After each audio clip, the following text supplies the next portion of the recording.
fell asleep mid-sentence in a prayer I couldn't finish. My body gave up first, the spirit wanted more, but the human started to diminish. The pillow caught the last word somewhere between protect and please, and the prayer just dangled in the air like a rope between the trees. I felt guilty in the morning, like I left God on the line, like I hung up on the holiest call and wasted heaven's time. But somewhere in the night, while I was dreaming and forgetting, God was wide awake beside my bed, and the battle was already setting.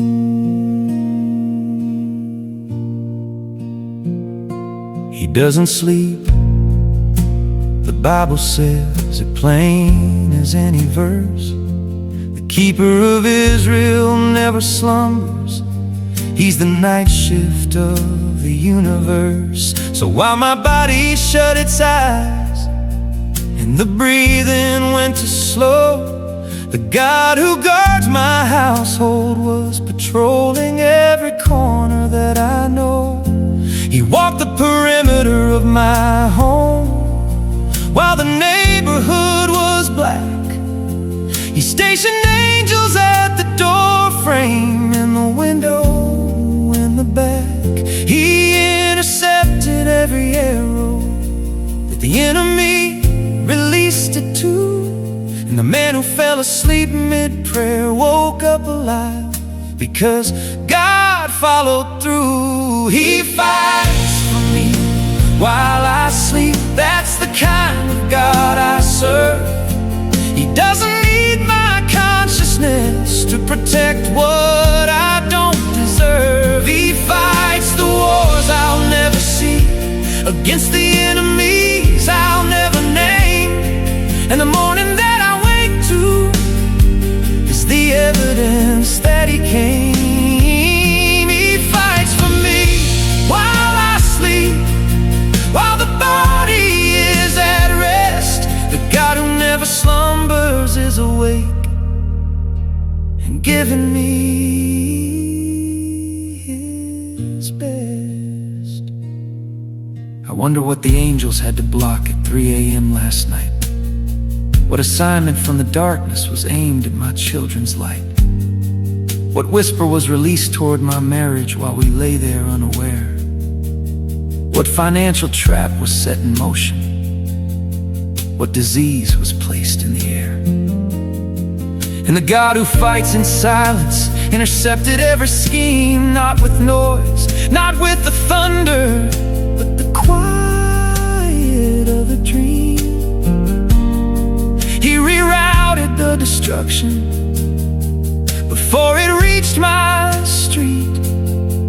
He canceled the assignment while I was tangled in the sheet. Jehoshaphat was told, the battle is not yours, and the army sang instead of swung. They marched with the worship leading, and the enemy was already done. Before the first note ended, the ambush turned on itself, and the people who were terrified found the victory on the shelf. That's my God, he fights by singing, he fights by standing still, he fights by simply being God and imposing heaven's will. And the battles that I'm sleeping through are the battles he's already won. The alarm clock in the morning is the anthem of the sun. So maybe the falling asleep in the prayer wasn't failure after all. Maybe the falling asleep was the trust, the ultimate kind of fall into the arms of a God who says, sleep child, I've got the night. prayer you started is enough. I'll finish the fight. Because rest is not the absence of the faith, it's the evidence of it. The child who sleeps while the storm is raging on the boat isn't faithless, that child's legit.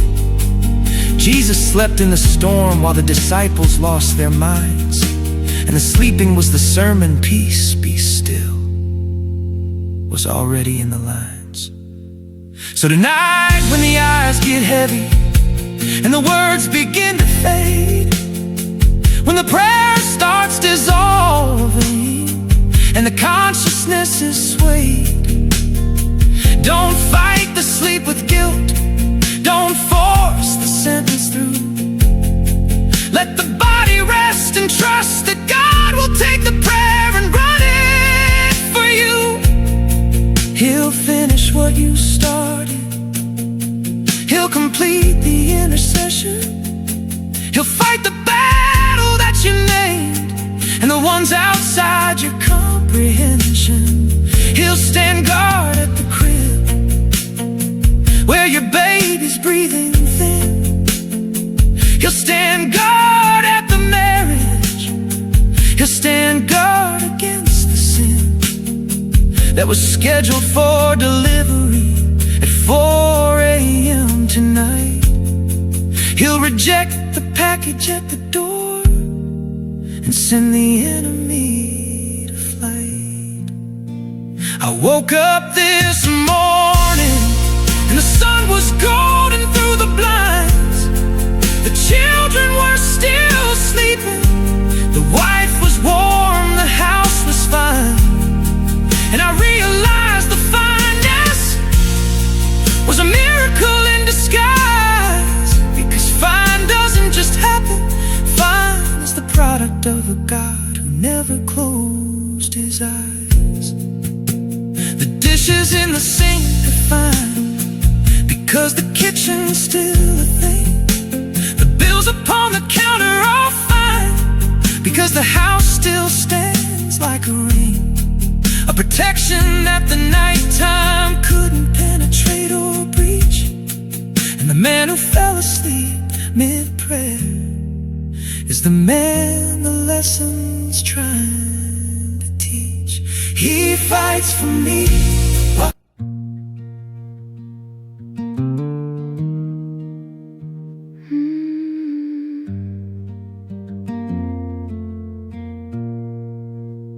I swore I'd never be like her. I said it at 14 with the bedroom door between us. I said it at 18 in the dorm room, where the distance felt like freedom, and the genius of getting out alive from the house where the yelling was the wallpaper of my youth. I said I'll never be my mother, and I meant it like the truth. But the mirror has a funny way of showing you the ghost. I caught myself last Tuesday saying the exact same words that hurt me most, because I said so. With the same tone, the same jaw, the same eye. And the daughter who swore she'd never be her mother watched her mother's face reply. She wasn't all the bad, that's the part that makes it complicated grief. She made the Christmas magic happen. She was the laughter and the relief. On the good days, and the good days were good enough to make you stay. But the bad days were the undercurrent pulling every good away. She loved us with the only love she knew, the broken kind, the love that holds too tight and then releases like a mine. Her mother taught her that, and her mother's mother too. The generational inheritance of loving wrong is a cycle passing through. Lord, I'm becoming the woman I was terrified to be. I see her in my hands, my voice, my reaction to the plea of my own children when they push the boundaries of my grace. Lord, break the pattern, break the cycle.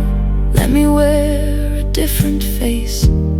Not her face, but not a stranger's either. Something new. The mother I was meant to be, the one designed by you. I catch myself withholding the affection like she did. I catch myself going silent as the punishment for what the children did. I catch myself keeping score of every sacrifice I've made. After everything I've done for you, the sentence I thought I'd never trade in my own currency, but the words came out like muscle memory stored inside the daughter who absorbed the language of a love she couldn't afford. I called my therapist and said, I'm turning into her. She said, the awareness is the first crack in the generational blur. Your mother couldn't see it, her mother couldn't either, but you can. And the seeing is the first step of the breather. She said the cycle breaks in the generation that can name the wound. Not blame it, name it, hold it up and say this pattern's been the room I've lived in all my life. But I'm renovating now, same house, different walls, different structure, different vow. And I called my mother, the hardest call a daughter ever makes. Not to blame, not to accuse, but to name what the silence takes. I said, Mom, I love you, and I know you did your best, but the best had some broken in it, and I'm trying to heal the rest. She was quiet for a moment, then she said something I never heard. I know I've known for years, and I'm sorry. And the word sorry from my mother's lips was the earthquake of the line, because the woman who never apologized just shifted the design. The healing isn't linear. Some days I'm the new me on the throne. Some days I hear her voice come out of mine, and I'm back to the tone. But the difference is the catching, the pausing before the phrase, the choosing of a different word, the redesigning of the ways. My daughter said last week, Mom, I love being your kid. And the sentence hit me harder than anything my mother ever did. Because the chain is bending, not broken yet, but bending toward the light. And the daughter who became her mother is becoming something right. And maybe one day my daughter will stand at the mirror and see my face, and instead of fear, she'll feel the grace. Instead of I'll never be like her, she'll say I hope I am. Because the mother who was terrified rewrote the diagram. Not perfect, not the Instagram version of the healed and whole, but different enough to change the trajectory of a soul. The daughter who became her mother is the mother who chose to change. And the change is the miracle, the change is the rearrange. So if you see your mother in the mirror and the fear begins to rise, if the voice that comes out of your mouth has your mother's disguise, the cycle isn't destiny, the pattern has a door. And the God who makes all things new is standing on the floor of your kitchen, where the words just came out wrong. He says, I can rewrite the mother, I can rewrite the song. The daughter who became her mother can become somebody new. And the new starts right now, right here with me and you. The cycle breaks tonight, in the naming, in the grace. The daughter becomes the mother that redeems the mother's place.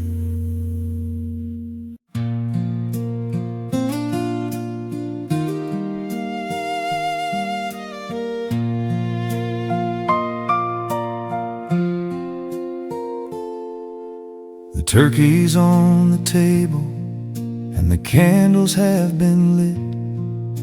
The stockings on the fireplace are hanging where they sit. The music's playing softly, and and the children are in their best, but the chair beside the window is the loudest kind of guest. It's empty, and the empty speaks louder than the song, louder than the laughter, louder than the throng. A family who showed up with the casseroles and the cheer. The empty chair at Christmas is the heaviest thing in here. She sat there every year with the same red sweater on, the one with the reindeer and the bell that she'd been wearing since the dawn of this tradition. 37 Christmases without a miss, and the 38th is the first one where the sweater doesn't exist. We tried to move the chair, my brother said it's too hard to look, but my mother said don't touch it. And the tone of what she took from every voice that tried to rearrange the grief away was the firmest thing I've heard her say since Grandma passed in May. The empty chair at Christmas is the sermon nobody preaches. It's the theology of the missing and the absence that still reaches across the table like a hand that's no longer there to hold. The empty chair at Christmas is the story left untold, but God sits in the empty space where the loved ones used to be. The empty chair at Christmas is where heaven touches me. My daughter asked, why is nobody sitting there tonight? And the table went so quiet you could hear the Christmas lights. I said, that's where Grandma sits. She's just sitting somewhere else this year, somewhere with the angels and the snow that never disappears. She said, can we put her plate out anyway? And nobody could speak. So we set the plate, the fork, the glass, and the Christmas felt complete. In the strangest, saddest, most beautiful kind of way, a place set for the missing is the purest prayer to pray. I remember her hands rolling out the dough on Christmas Eve. I remember the flour on her nose and the way she wouldn't leave the kitchen until every cookie had the perfect shade of gold. I remember the stories by the fire, every Christmas story told.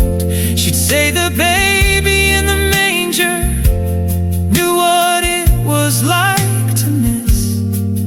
He missed his father's throne, he missed the heavenly bliss. He came down to an empty manger in a barn without a light.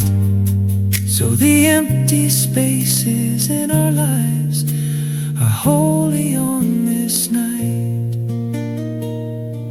And maybe Grandma's right, maybe the empty is the sacred part.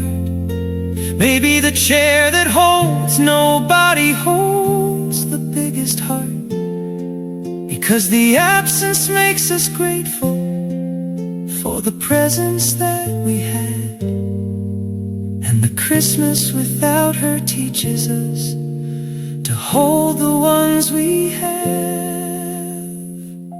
The grief doesn't take a holiday, it doesn't skip December's date. It sits right there beside the turkey and it fills the empty plate. But the grief is also evidence that love was in the room, and the empty chair at Christmas is the love surviving the tomb. We sang her favorite carol after dinner by the tree. Silent night, in the silence in between, the notes was where she'd be. In the pause before the chorus, in the breath before the verse, Grandma lives inside the music that was always hers. My mother held the ornament that Grandma made in 1973, a felt angel with a crooked wing and a smile you had to see. She hung it at the top and said she always wanted to be up high, and the angel with the crooked wing watched over us from the sky. The empty chair will be there next year too, and the year after that. It'll be there when my children bring their children, and the new ones sit in the packed room of a family that keeps growing while the chair keeps staying still. And the children's children will ask whose chair, and we'll fill the answer with the stories and the cookies and the song. And Grandma's empty chair will prove that she's been here all along. So if you have an empty chair this Christmas at the table tonight, if the missing person's absence is the loudest thing in sight, set the plate anyway, pour the glass place, the fork beside the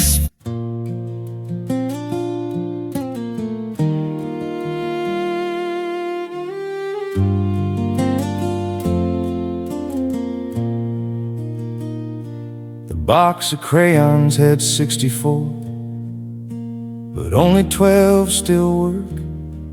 The rest are snapped in half or missing tips or covered in the dirt. My daughter threw the broken ones inside the garbage can. I pulled them out and said, "Hold on, sweetheart, let me show you something grand." I took the broken red and drew a heart upon the page. I took the snapped in half green and colored in the sage. The lines were wobbly, the color wasn't smooth like the brand new ones could do, but the picture from the broken crayons was the most beautiful I drew. And something in the lesson hit me harder than I planned, because I've been throwing myself away like a broken crayon in the hand of a God who picks the discarded from the bottom of the bin, and He draws the masterpiece of redemption with the ones the world threw in. I've been telling God I'm useless, I'm too snapped, I'm too far gone. The sharp tip of my purpose broke in half when everything went wrong. But God doesn't need the sharpness, He doesn't need the box. He needs the color in the crayon and the willingness to unlock. God uses broken crayons to color the biggest sky. He uses snapped in half believers who are still willing to try. He doesn't throw away the fracture, He doesn't toss the cracked, he picks them up from the garbage can, and he colors in the black.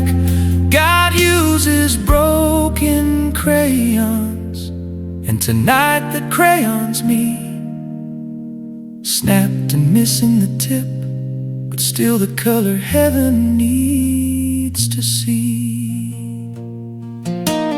Moses had a stutter, and God sent him to the king. Gideon was the weakest man, and God called him the mighty thing. Rahab was a prostitute, and she ended up in the line of Christ. Peter was a denier, and he preached the church to life. Every hero in the Bible was a broken crayon first, snapped by circumstance or sin, or the generational curse. But God reached into the garbage where the world had thrown them out, and the picture that he drew with them is what the gospel's all about. I've been broken by the marriage that crumbled at my feet. I've been broken by the childhood that I'm still trying to delete. I've been broken by the body that doesn't work the way it used to when I ran. I've been broken by the failures that I carry like a brand. But the broken is the qualification, not the disqualification of the call. God says I prefer the broken crayons, because the broken ones give all. The brand new ones are prideful, the sharp ones think they're skilled, but the broken ones are desperate, and the desperate ones I build. My daughter looked at the picture and she said, "Dad, that's really good, but the crayon was broken. How did it draw better than it should?" I said, "Because the crack is where the light gets in, my girl. The broken crayon draws a different line that changes the whole world." And she picked the broken ones out of the trash and put them in a different box. She labeled it the special ones, the ones the world forgot and dropped. And the special box of broken crayons sits beside her bed. The ones that nobody wanted are the ones my daughter said are her favorites, because the colors that they leave behind are messier but more beautiful, and beauty of that kind doesn't come from being perfect, it comes from being used despite the crack. So if you're feeling like the crayon that the world already snapped, if the sharpness of your calling has been broken and collapsed, God is reaching in the garbage tonight with his hand and his plan. He's pulling you out of the discard pile. He's the original crayon man. He made the colors, he made the wax, he made the every shade.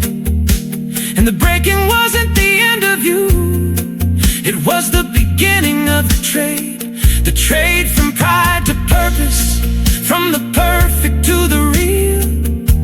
The broken crayon in the hand of God is the most powerful thing to feel. And the picture that he's drawing with your life isn't finished yet. The sky still needs the orange, the ocean needs the wet, the garden needs the green that only your shade can provide. And the broken crayon's color is the one he can't set aside. You're not replaceable. The shade you carry isn't found in any other stick. The brand new box of 64 is missing you. That's the trick. God doesn't want the shiny ones for this specific part of the art. He wants the snapped in half crayon that still has the color in its heart. God uses broken crayons. Repeat it till it's in your bones. He uses broken people. And